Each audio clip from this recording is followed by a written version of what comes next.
Welcome back to the deep dive. Today, we are going deep into the operational cockpit of custom AI. I mean, everyone's talking about building these highly specialized LLMs, models tailored for specific data, specific businesses, that kind of thing. But the reality is, for most of us, we're not really starting from scratch, are we? No, that's the key distinction, really. We're almost always talking about fine-tuning.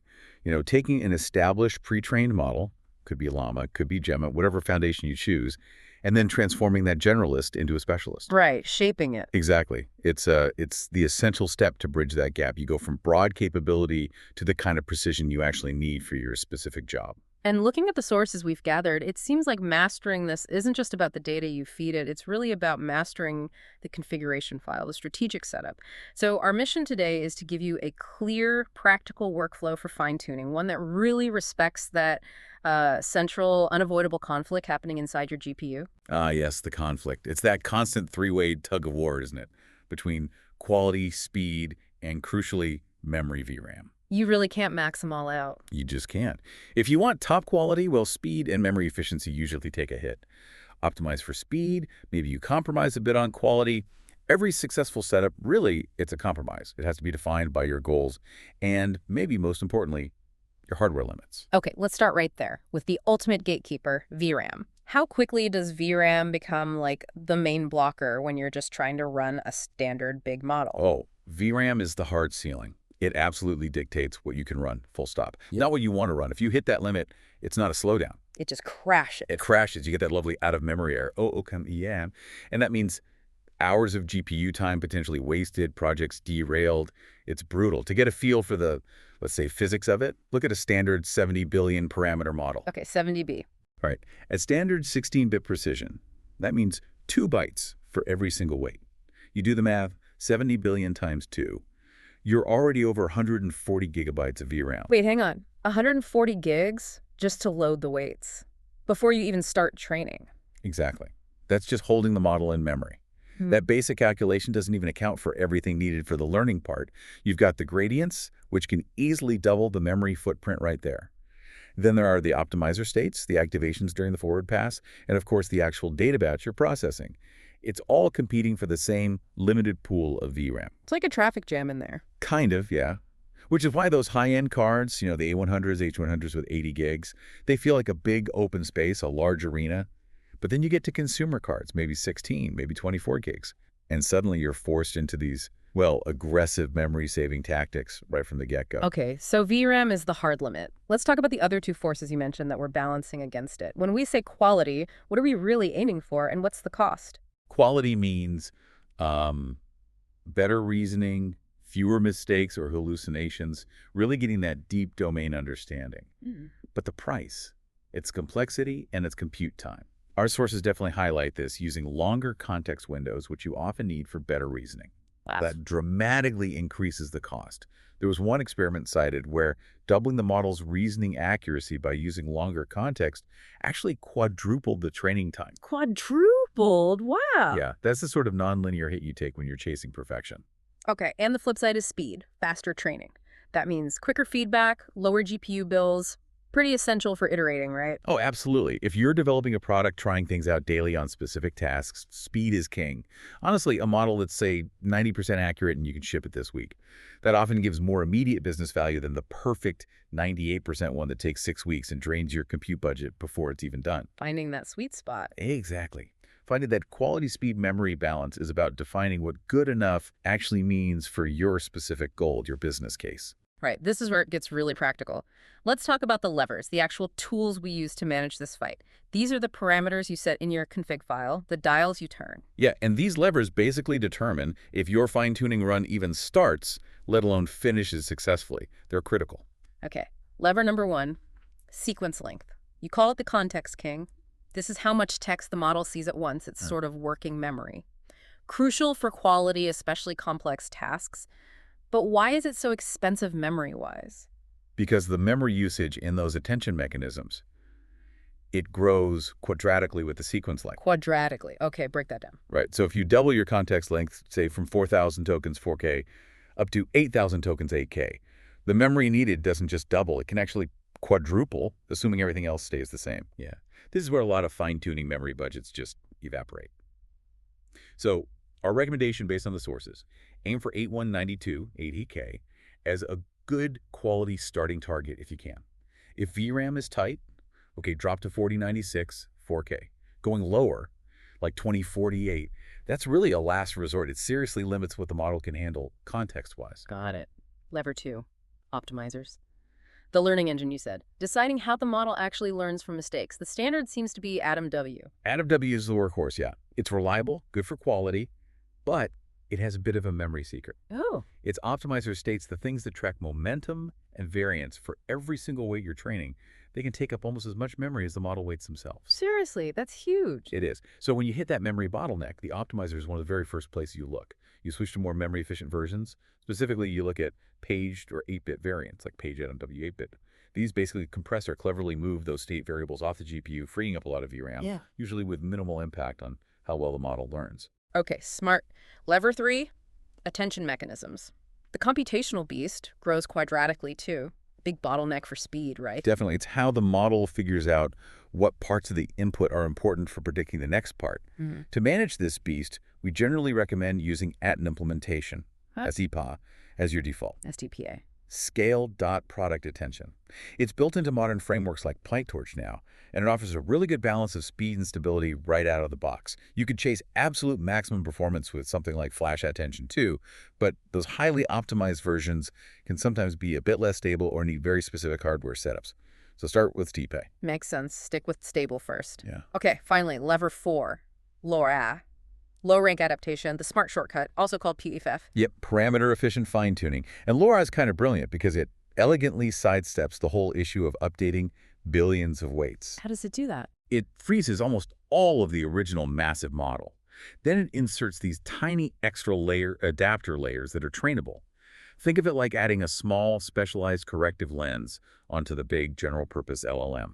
Because you're only training these tiny adapters, maybe only 1% or even less of the total parameters, your VRAM usage and training time just plummet. That sounds incredibly efficient. We saw specific starting parameters recommended.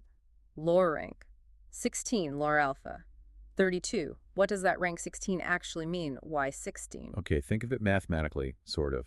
Changing the original huge weight matrix directly is expensive. Lower up approximates the change you want to make using two much smaller matrices. The rank number, like 16, defines how complex those small matrices can be, basically. How detailed of an update the adapter can learn. Sure. Rank 16 seems to be a really good starting balance.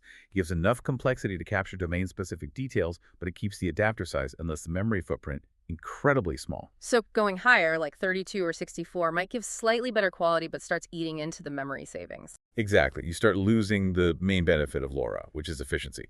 Okay. So 16 is a great place to begin. Okay, this all leads us to the practical workflow. We know the levers, now we need the strategy. You have to approach this based on your setup, right? Your hardware, your budget. The sources kind of break this down 3 ways. Yeah, and this mindset shift is really important. You can't just copy-paste a config from a giant cluster onto your desktop GPU and expect it to work. Right. So, path 1, high-end setup. You've got the big guns, A100s, H100s, multi-GPU setups, big budget. The mindset here is quality first. Absolutely. Prioritize quality. You start with full 16-bit precision, go for that long 8K sequence length, use the standard stable Atom optimizer. You push the quality limits right away because you probably can. Okay, path 2. Mid-range setup, maybe a single powerful GPU like an A6000 or a 4090, moderate VRAM, tighter budget. Here, the approach needs to be smarter from the start. Balanced, yeah.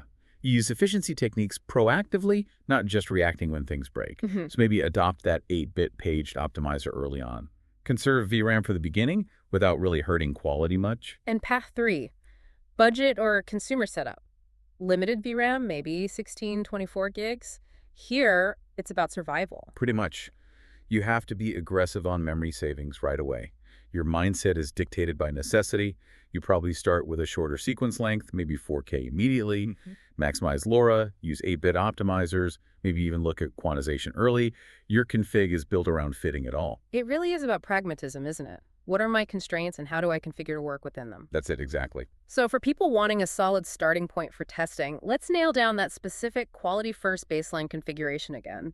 Assuming you have some VRAM headroom, like maybe that mid-range setup, where do you start? Right. The baseline to aim for if you can. You'd set seek length 8192, get that generous context. Okay, 8K sequence length. Then optimizer, Atom, for that stable, full precision learning. Standard Atom W. Use at an implementation SDPA for efficient attention calculation. Nice DPA for attention. And definitely enable LoRaWAN, enabled, true, and start with LoRa rank, 16. LoRaWAN rank 16, got it. That combo gives you a good shot at quality before memory errors potentially force changes. Exactly. It's a solid, quality-focused starting point. Okay, so you get that baseline running. Now you have to monitor it. What's the actual goal when you're watching the process? Are you just trying not to crash? Well, yes, avoiding crashes is good, but the real objective isn't just minimizing memory usage for its own sake. That's too passive. The goal is actually to maximize the quality you can achieve within your available VRAM.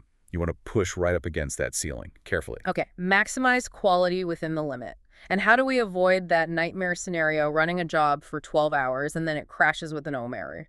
Active monitoring is key. You absolutely have to watch your VRAM usage during the run. The standard command line tool for NVIDIA GPUs is NVIDIA SMI. Keep an eye on it. An out-of-memory error means that run failed. You wasted time, you wasted compute. You have to go back to the config file and make adjustments. And crucially, when ohm does hit, you need to apply optimization steps progressively in the right order to minimize how much quality you sacrifice. Right, don't just slash everything at once. So, okay, we crashed. OM error. What is the very first, least damaging change we should make? You target the optimizer states first. Remember we said they take up a lot of space but are part of the learning process, not the core model itself. Yeah, distinct from the actual weights. Exactly. So switching the optimizer to an 8-bit variant, specifically paid datum 8-bit, is the softest optimization. It saves a ton of memory by compressing or offloading those states. And critically, the impact on the final model's quality is generally minimal to negligible. It's the first best lever to pull. That makes total sense. Change the process, not the product itself, if possible. Okay, but what if we make that change, run it again, and still hit the VRAM wall? What's the next, more aggressive step? Okay, if still happens after you've switched to the 8-bit optimizer, then you have to consider enabling model quantization. The parameter for that is usually something like load in 8-bit. True, this is much more powerful but also higher impact optimization. And why is this one considered more aggressive? Why do we save it until we really need it? Because quantization fundamentally changes the precision of the actual model weights themselves. It's not just the temporary learning states anymore. You're taking weights stored at, say, 16 bits, like BF16 or FP16, and compressing them down to 8 bits. This literally cuts the memory needed for the model weights in half, which is huge. But it comes with an unavoidable risk of degrading the model's quality. By reducing the numerical precision, you're essentially introducing a tiny bit of noise or error into every calculation the model makes. So you might lose some nuance or accuracy. You might, which is why you only take this step when the other memory-saving tricks, like the 8-bit optimizer and maybe even slightly shorter sequence length, haven't been enough.